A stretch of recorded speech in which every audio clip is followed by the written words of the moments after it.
how exciting has dancing on ice been recently? The glamour of the dance and the danger of the ice, just brilliant. And I've been lucky enough to be joined by a couple that are doing it for the North, Hayley Tamaddon and your dancing partner, Dan Whiston.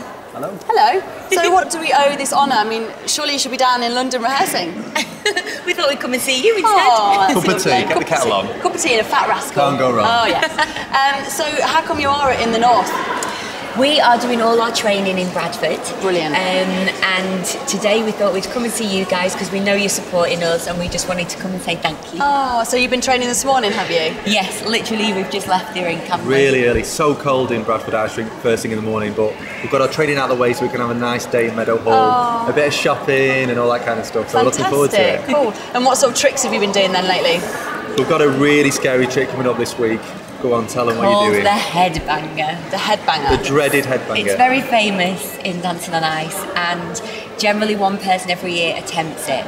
And this year it happens to be me. So the clue's in the title really, it's a very scary trick and if it goes wrong, the head is going to get banged, but it's not going to go wrong. Well, considering how well you're doing so far, you've got to up the game a little bit now, haven't you, and do something even more spectacular. Yeah, I think that's the thing. Every week we've been getting really good scores.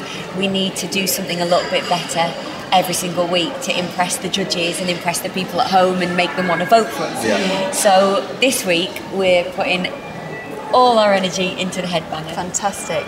And in terms of injuries and stuff, because you were injured initially, weren't you, in training? Yes. What was going on there? I got injured very early on in training where I pulled all the muscles away from my rib cage. So for weeks really it's impossible to touch or to hold the rib cage. So that must have been really difficult for Dan as well. Yeah. Really scary for her. And also, you know, everything we did like lifts and steps, I couldn't go anywhere near a rib, so we were kind of restricted. And we had to kind of like change everything they were giving us to kind of get around that injury, but we did, and we've come through. You've got to just keep going really and just change things to suit the injury that you've got at the time. And do the judges more lenient on you in that respect? Or? No. If you get an injury, you have to deal with it yourself. I've probably got about 7 injuries at the moment, and you can't keep going on about it because it's a competition, so you've just got to deal with it and, you know, dust yourself off and carry on. I can imagine you're both shaping up though. I mean, obviously you're pretty lean all the time. Oh, thank you very much. Always in shape, but for me, but it's amazing.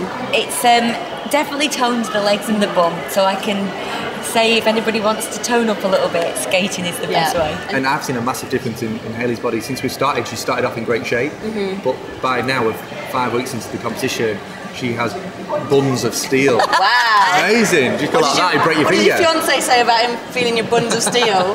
It's all part of the profession, obviously. Yeah, you know. obviously. You need to do that sort of thing when you're lifting. So, in terms of, obviously you've been in Emmerdale and you've been doing all of these sort of Superstar. You came runner-up in that? Yes. And Superstar... Oh, the chef. Super Chef, the as chef well, you won that. Yeah, so you've got loads, I can imagine you've got lots of celebrity friends and also on Dancing on Ice. Have you got anyone that you're really close to?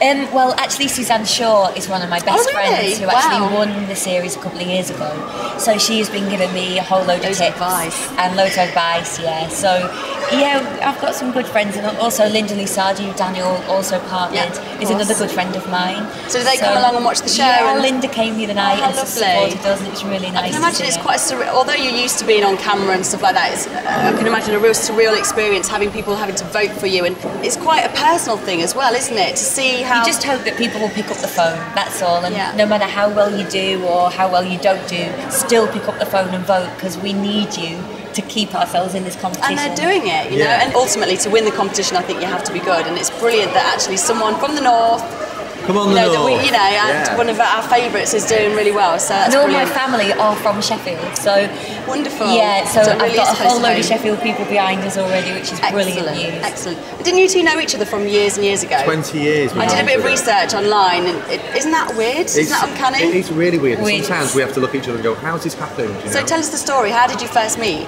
Well, we first met when we were like 12, 13 years old, and Hayley's theatre school was placed around the back of where I trained as a young lad skating. So she'd be dropped off at the car park by her mum to do her theatre training, and I'd be dropped off by my mum and dad to do my ice skating. And we kind of met socially through that area. And Hayley would always come and watch me skate with a massive fringe. and a monobrow.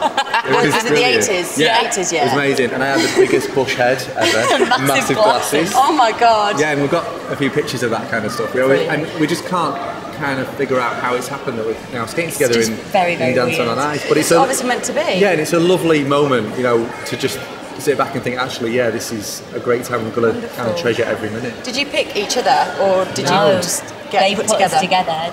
They obviously knew that we knew each other as friends, but they initially said you won't be put together because you know each other.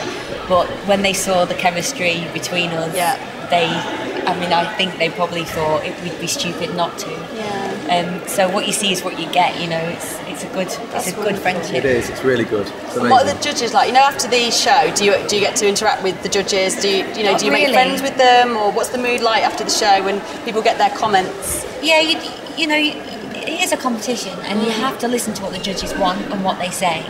And I take criticism well, I think, and I think that's what we're doing. We're going to be criticised. You take the criticism, you go away, you work on it, and you bring it back next week, and hopefully it's better. So that's what we're doing week by week. You have to do that. I mean, if you take it personal, you're not going to make any progress. You're just going to take it as an insult and not work on it. But we always kind of concentrate on, you know, even if there's a little bit of a.